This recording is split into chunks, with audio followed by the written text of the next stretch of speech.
Hello everybody, welcome to Subhuti मेस channel. So चलिए continue करते हैं एचपीएससी पीजीटी कॉमर्स 2023 का जो स्क्रीनिंग पेपर था उसके क्वेश्चंस को सॉल्व करना।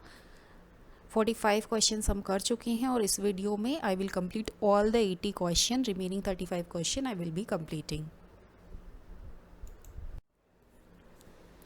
Question is, which of the following is not a modern method of performance appraisal? So इनमें से कौन सा modern method नहीं है performance appraisal का? So management by objective MBO जिसको हम बोलते हैं, this is a modern method of performance appraisal. 360 degree appraisal is also a modern method of appraisal. Human resource accounting भी modern method of performance appraisal है। और एक और होता है आपका BARS, behaviorally anchored rating scale. This is also a modern method of performance appraisal. Okay, so जो paired comparison है, paired comparison is a traditional method of performance appraisal. Option number C is the correct answer. Question is, which of the following is the model of individual behavior stating that individual is willing to sacrifice his interest for the sake of organizational interest? So कौन से model में ऐसा होता है कि जो individual है वो अपने इंटरेस्ट को सेक्रीफाइस करके ऑर्गेनाइजेशन के इंटरेस्ट को फोकस करता है। ठीक है, सो ये आपका आता है ऑर्गेनाइजेशन मैन मॉडल के अंडर। ठीक है, ये जो कॉन्सेप्ट था ये इंट्रोड्यूस किया था विलियम वाइटी ने। ठीक है, और उन्होंने डिस्क्राइब किया था कि the idea that people believe it's better for organization to make decisions than individuals. Option number C is the correct answer. Question is, which of the following is not a trait of type A personality behavior? So ये not जो आता है इसको ध्यान से आपको देखना है। जो option type A personality behaviour का ट्रेट इनमें से नहीं है। ठीक है, एक ऑप्शन आपको चूज़ करना है। सो टाइप ए पर्सनैलिटी में क्या क्या आता है? ऐसे लोग ब्रेक्स लेते हैं, practice self care, they learn new relaxation techniques, और वो थेरेपिस्ट से टॉक करेंगे और ऐसा कुछ फाइंड करेंगे जो उनको एक्टिवेट करता हो, मेक टाइम फॉर एक्सरसाइज और एडजस्ट देयर कम्युनिकेशन स्टाइल।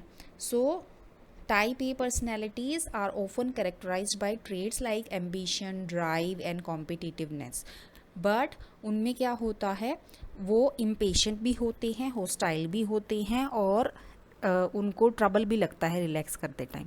ठीक है, सो यहाँ पे option A, they are working alcoholic and prefer work alone, so this is a trait of type A personality. Option B, they are competitive and set high standard for them self, this is also a trait of type A personality behaviour. C is also a trait of type A personality behavior. Option D, they work patiently, नहीं, वे impatient होते हैं and do not feel urgency for the work. So this is option number D, this is not a trait of type A personality behavior. Next question is, find out the sales of Ajay Limited if cost of goods sold is 72,000 and the gross profit is 10% of sales. सो यहाँ पे आपको निकालना है sales का amount कितना होगा। ठीक है, सेल्स क्या होता है? सेल्स होता है cost of goods sold plus में ग्रॉस प्रॉफिट होता है, right. So cost of goods sold, अगर ग्रॉस प्रॉफिट 10% ऑफ सेल्स है, ठीक है, सो 72,000 क्या हुआ? 72,000 90% ऑफ सेल हुआ। ठीक है, सो 90% की वैल्यू अगर 72,000 है तो 100% की वैल्यू क्या होगी? 72,000 डिवाइड बाई 90 इंटू 100, राइट। सो ये आपका आ जाएगा 80,000, सेल्स की वैल्यू आ जाएगी 80,000 rupees. Option number D is the correct answer.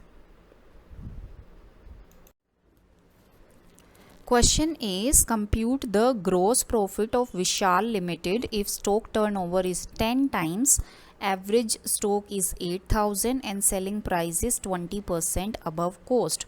ठीक है, तो यहाँ पे ग्रोस प्रॉफिट आपको फाइंड आउट करना है. तो ग्रोस प्रॉफिट या सेलिंग प्राइस से 20%, तो 20% आपका ग्रोस प्रॉफिट है. ठीक है, तो स्टॉक टर्नओवर रेशियो का फॉर्मूला क्या होता है? Cost of goods sold upon में average stock. So stock turnover ratio कितना दे रखा है? 10. कॉस्ट ऑफ गुड्स सोल्ड नहीं है. एवरेज स्टॉक कितना है? 8,000. So cost of goods sold आपके पास आ गया 80,000, right. So gross profit cost of goods sold का कितना है? 20%. सो 20% 80,000 का 20% यानी 1/5. सो ये आ जाएगा आपका 16,000 gross profit. Option number B is the correct answer.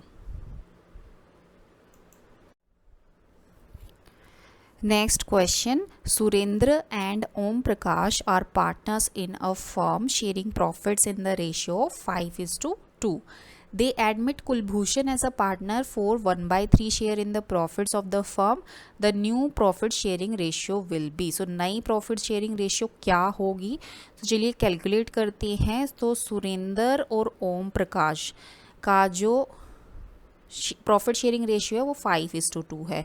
और कौन आ गया? कुलभूषण आ गया. कुलभूषण को कितना शेयर चाहिए? 1/3. ठीक है, तो ये 5/7 है और ये 2/7 हो जाएगा. यहाँ से जो सुरेंद्र है और ओम प्रकाश है 1/3 दे देंगे इसको, कुलभूषण को. ठीक है, सो यहाँ से 1/3 कितना हो जाएगा? 5/21 और ये हो जाएगा 2/21. ठीक है, सो 5/7 में से जब हम माइनस करेंगे 5/21 तो हमारे पास बच जाएगा कितना? 10/21 सुरेंद्र का शेयर. और यहाँ पे 2/7 में से माइनस करेंगे 2/21 तो ये बच जाएगा आपका 6 - 2 4/21. और यहाँ पे 1/3 कुलभूषण के पास है तो हमें बेस सेम करना है. 21 लेके आना नीचे, तो 7 से ऊपर नीचे मल्टीप्लाई कर देंगे तो ये आपका आ जाएगा 7/21. सो यहाँ पे आ रहा है 10:4:7. So option number B is the correct answer.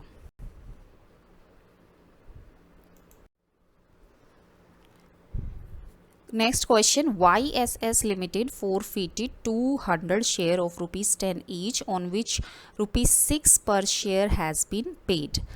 Out of these 100 shares are reissued. ठीक है, कितने शेयर रीइशू हुए? 100 शेयर. ठीक है, at a price of 5.50 per share. The amount transfer to capital reserve will be. ठीक है, तो generally forfeit कितना अमाउंट होता है जो पे हो चुका है. ठीक है, सो 6 रुपीज़ पे हुए हैं. 200 × 6 तो 1200 रुपीज़ पे हुए हैं. लेकिन री इशू कितने हुए हैं? 100 शेयर्स हुए हैं. तो यहाँ पे 200 शेयर्स की बजाय हमें 100 शेयर्स का अमाउंट निकालना पड़ेगा कि कितना हुआ है. ठीक है, सो 200 शेयर्स पे हमें कितने मिले? 1200. तो 100 शेयर्स पे कितने मिलेंगे? 1200 डिवाइड बाय 200 × 100. ठीक है, तो ये मिलेंगे 600 रुपीज़, राइट. सो तो री इशू की एंट्री होगी. री इशू में क्या एंट्री होती है? री इशू की bank debit, share forfeiture debit. ठीक है, तो बैंक डेबिट किससे होगा? 5.5 × 100 550 हो जाएगा. तो बाकी बचा कितना? 450. ठीक है, तो 10 रुपीज़ का शेयर था ये, तो 450 शेयर फॉरफीचर में डेबिट हो गया. सो यहाँ 450 है, ये टोटल 1000 आ जाएगा शेयर कैपिटल में. देन यहाँ 450 है और क्रेडिट था 600. तो फॉरफीचर, ये भी शेयर फॉरफीचर में क्रेडिट अमाउंट हुआ था 600 का. तो 600 में से 450 जब माइनस करेंगे तो वो वाला अमाउंट हमारा जाता है कैपिटल रिजर्व में. ठीक है, ये वाला क्वेश्चन बहुत इंपॉर्टेंट है. ऐसा हर एक एग्जाम में आता ही आता है क्वेश्चन. ठीक है, तो इसकी ज़रूर से ज़रूर प्रैक्टिस करके जाना. 150. सो कैपिटल रिजर्व अकाउंट में आपका अमाउंट आ जाएगा 150 रुपीज़.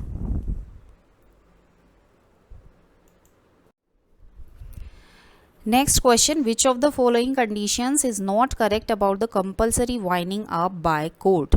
ठीक है, इस पे से कौन सी कंडीशन करेक्ट नहीं है। ठीक है, so default in holding statutory meeting और submitting statutory report to the registrar, that is correct.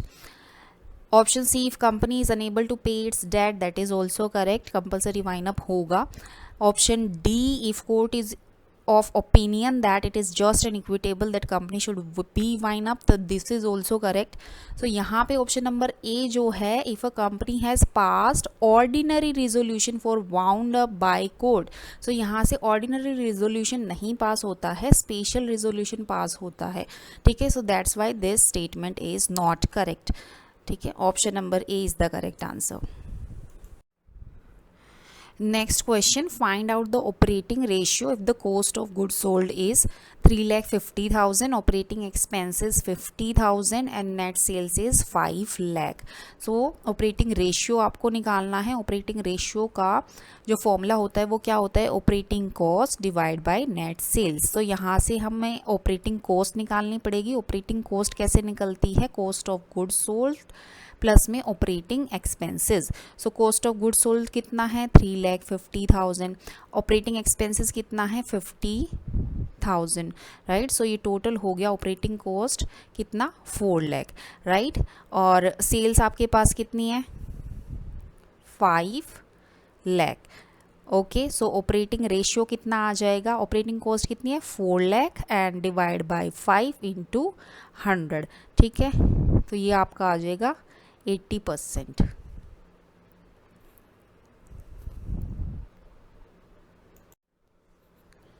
Next question, for an item of 500 units, existing sales are 1 lakh rupees, variable cost are 60,000, fixed cost are 24,000.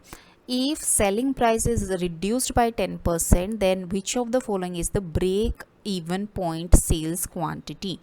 So 500 units पे sales कितनी है, 1 लाख। ठीक है, so selling price अगर reduce कर दिया जाए, 90% कर दिया जाए, यानी कि कितना, 90,000 हो जाएगा ये, तो ब्रेक इवन पॉइंट सेल्स आपको निकालनी है क्वांटिटी, यानी कितनी यूनिट्स होगी।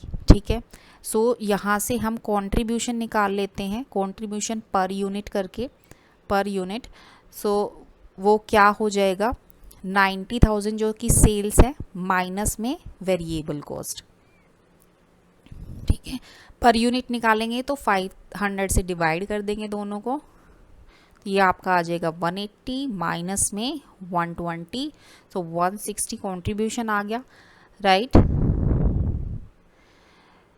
अब निकालना है break even point sales quantity. So ये आपका फॉर्मूला क्या होता है, फिक्स्ड कॉस्ट अपॉन में कंट्रीब्यूशन पर यूनिट। तो फिक्स्ड कॉस्ट कितनी है, 24,000 और कंट्रीब्यूशन कितना है, 60 आएगा इधर, 60 ना कि 160। ठीक है, तो 60 डिवाइड करेंगे इसको, ये आपका आ जाएगा 400 units. Option number C is the correct answer. Next question depreciation के बारे में है। Machine was purchased on 1/4/2015 at a cost of 10 lakh and its useful life was estimated to be 10 years. Its replacement cost was 18 lakh on 1st April 2020 and 20 lakh on 31st March 2021. So what is the amount of depreciation adjustment? So इसका जो answer है as per HPSC answer key, this answer is 90,000। So अगर आपको इसका solution आता है, I tried this question to solve it but I could not. If you are able to solve it, please do let me know in the comment section. Next question, which of the following is true about the statutory corporation? So statutory corporation के regarding इन statement में से कौन सी true है? Option A, statutory corporation are public enterprises that come into existence by a special act of parliament. So option A is true. ऐसे corporation public enterprises होते हैं जो एग्जिस्टेंस में आते हैं। कैसे आते हैं? जब पार्लियामेंट में एक स्पेशल एक्ट पास हो जाता है तब, ठीक है। जैसे फॉर एग्जांपल आपका आरबीआई है, सेबी है, right. Next question, a partner can transfer his share to an outsider. एक पार्टनर अपने शेयर को ट्रांसफ़र कर सकता है किसी आउटसाइडर को। कब कर सकता है? जब वो कॉन्सेंट ले अदर पार्टनर्स से, with the consent of the other partners. Option number D is the correct answer. Next question, demand deposits include. Demand deposits में क्या इंक्लूड होता है? इसमें आपका इंक्लूड होता है saving account deposits and current account deposits. Option number B is the correct answer. Next question, theory in perfect market suggest that dividend payment has. So theory जो है आपकी मोदी गिलानी एंड मिलर की theory, इसको dividend irrelevancy theory भी बोलते हैं। ये क्या कहती है कि जो डिविडेंड पेमेंट्स है that have no effect on company share value और cost of capital in perfect capital market. So option number A, no impact on the value of the firm is the correct answer. Next question, the formula for computing the degree of operating leverage is. तो degree of operating leverage का formula क्या होता है? Percentage of change in EBIT and divide by percentage change in sales, ये होता है, and contribution upon में EBIT, ये भी होता है। सो जो आपको ऑप्शंस दे रखे थे इस क्वेश्चन के, वो दे रखे थे option number A, C, D।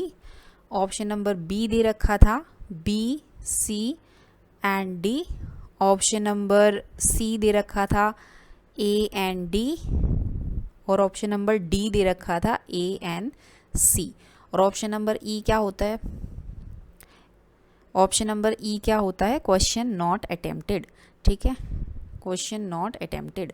सो यहाँ पे आपका ऑप्शन क्या बन जाएगा? A and C। तो option number D is the correct answer.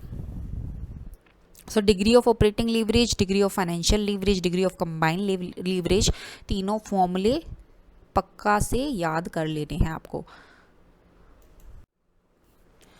Next question, the interest rate at which the reserve bank absorbs liquidity from banks under the liquidity adjustment facility on an overnight basis against the collateral of eligible government security is। so कौन सा interest rate होता है वो जो reserve banks liquidity को absorb कर लेता है, ठीक है, ओवरनाइट बेसिस पे। सो ये आपका होता है रिवर्स रेपो रेट, ठीक है। इसको रिवर्स रेपो रेट एग्रीमेंट भी बोलते हैं, रीपर्चेज एग्रीमेंट भी बोलते हैं। इसमें क्या होता है, जो रिजर्व बैंक ऑफ इंडिया है वो बैंक से डिपॉजिट्स ले लेता है ताकि कमर्शियल बैंक्स के पास कम कैश बचे, ठीक है। और फिर क्या होगा, कम कैश होगा कमर्शियल बैंक के पास तो वो कम लैंड कर पाएंगे बोरोवर्स को, ठीक है। तो लिक्विडिटी को एब्जॉर्ब करने के लिए रिवर्स रेपो रेट होता है। Next question, calculate break even point in values if budgeted output is 80,000 units, fixed expenses are 4 lakh, variable expenses per unit ₹5 and selling expenses per unit ₹10।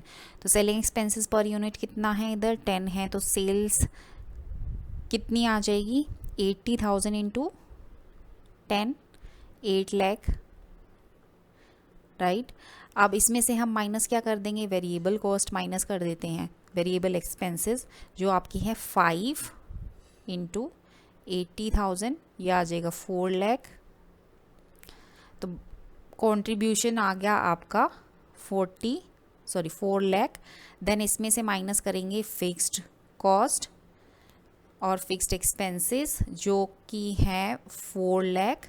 तो यहाँ से आपका प्रॉफिट आ गया ज़ीरो। ठीक है, तो ज़ीरो आ गया मतलब जो आपका सेल्स है वही आपका break even point in values है। सेल कितनी है 8 लाख, तो ब्रेक इवन मतलब जहाँ पे प्रॉफिट ज़ीरो हो। ठीक है, तो 8 lakh rupees is the break even point in values. Option number A is the correct answer. Next question, match the following. List A दे रखी है, लिस्ट 2 दे रखी है, आपको मैच करना है। तो human resource management, human resource planning, recruitment, development. So development means क्या होगा यहाँ पे, it's involve growth of an employ in all respect, so this will be your development. And human resource management, it focuses on managing physical and emotional capital of employees. human resource planning में क्या आएगा, get qualified person at right time. and recruitment में क्या आ जाएगा आपका, its objective is to create a pool of prospective job candidate. so P का आ गया 4, Q का 3, R का 1 एंड S का 2।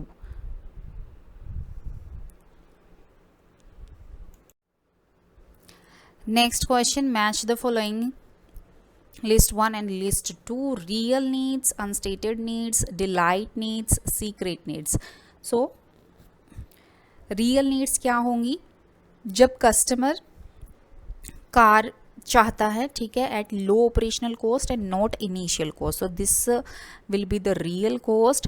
अनस्टेटेड नीड्स होंगी आपकी expecting good service from car dealer, ठीक है, एक्सपेक्ट करना अच्छी सर्विस कार डीलर से। डिलाइट नीड्स क्या होगी, जब customer receive free insurance on purchase of car, free insurance मिल गया कार परचेज करने में, that is delight need. And secret need, when customer expects to be seen by his friends as value oriented savvy customer, that will be secret need.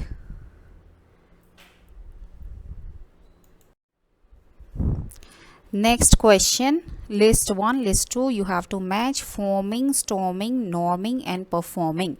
so forming क्या होगा, forming जब members join कर लेते हैं group को, एक group form हो जाता है, that is forming. स्टॉर्मिंग आपका होता है, storming purpose of forming the group is determined, that is storming. And norming हो गया आपका, standards are set for acceptable unacceptable behaviour. And performing हो गया जब ग्रुप फाइनली वर्क करने लग जाता है गोल को अचीव करने के लिए। Next question, match the following. तो आपके कुछ कॉन्सेप्ट दे रखे हैं, उसको मैच करना है। Business transaction is treated as separate entity, तो इस ये कॉन्सेप्ट के कौन सा कॉन्सेप्ट है, ये है आपका business entity concept. Transactions are recorded in accounting which can express in terms of money, so money की टर्म्स में मेजर करना होता है, तो ये कॉन्सेप्ट आपका आ जाता है money measurement concept. Every business transaction has two fold effect, तो टू फोल्ड इफेक्ट में क्या आएगा आपका, dual aspect concept. And business have indefinite life, so ये है आपका going concern concept. Next question, accounting standards आपको मैच करने हैं। इंटेंजिबल एसेट है, that is related with your accounting standard 26। property plant and equipment, that is related with accounting standard 10. borrowing cost accounting standard 16. earning per share accounting standard 20. so accounting standard आपको याद करके जाने हैं, और Indian accounting standard भी है, वो भी बहुत इंपॉर्टेंट है, यूजीसी नेट में आते हैं, तो हो सकता है इसमें भी आ सकते हैं, so do check that. Next question, which of the following pair is incorrectly matched? तो stability strategy, maintaining the existing business without any significant variation or addition, yes, this is correctly matched. Expansion strategy, an attempt to grow either by intensification or by diversification, so grow करना है means expand करना है, so this is also correctly matched. Option number So this as disinvestment strategy, shedding business units or product divisions or segments to re-employ resources for better performance. So yes, this is also correctly matched. Turn around strategy जो होती है आपकी, the strategic option which entails reduction of existing product or service line to improve performance in reaching objectives. This is not correctly matched. Turn around strategy क्या होती है? जो struggling business होते हैं, स्ट्रगलिंग बिजनेस के लिए कुछ ऐसे एक्शंस लेना ताकि जो वो स्ट्रगलिंग बिजनेस है वो करेक्ट पाथ पे आ जाए और दोबारा से वो प्रॉफिटेबल बन जाए, that is turn around strategy. Next question, match the following. Laces fair क्या होता है? Preferred for those employees who requires less supervision. तो लेसेस फेयर मतलब एम्प्लॉयज़ को फ्रीली काम करने देना, इंटरफेयर ना करना, सुपरवाइज ना करना. ठीक है. ऑटोक्रेट क्या होता है? जब कंप्लीट कंट्रोल हो जाता है एम्प्लॉयर का एम्प्लॉयज़ पे, exerts complete control over the employees. Then transformational जो आपका होता है, requires a strong version of और inspirational leader. This is transformational. And transactional होता है, does not work well in all situation. सारी सिचुएशन में ये काम नहीं करता है. Next question. सो ये थ्योरीज आपको मैच करनी है. किसने दी थी? जो विक्टर व्रूम है, he gave the expectancy theory. William Ouchi gave the hygiene theory. Okay. Frederick Herzberg gave the X and Y theory, and Douglas McGregor gave the Z theory. Next question. These are the terms you have to match with the list 2. So partnership deed क्या होती है? Very easy, a written agreement containing the terms and condition of a partnership. और dissolution through court कब हो जाता है? जब partners unsound mind का हो जाता है तब.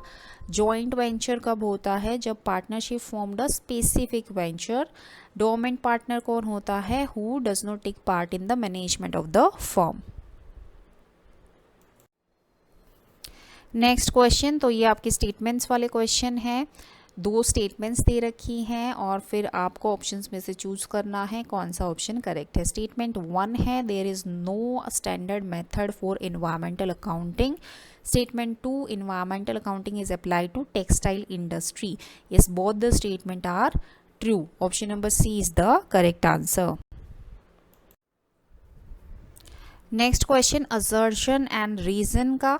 Assertion है, the flow of fund occur when a transaction changes on the one hand are related to non-current account and the other hand a current account and a vice versa. So yes, ऐसा flow of funds में होता है. Reason, purchase of machinery for cash is flow of funds of, yes, machinery को purchase करना cash में, that is flow of fund. So option number A, both A and R are true and R is the correct explanation of A. Next question, statement question. Statement 1, business refers to all those human activities which are related with production and distribution of goods and services. True.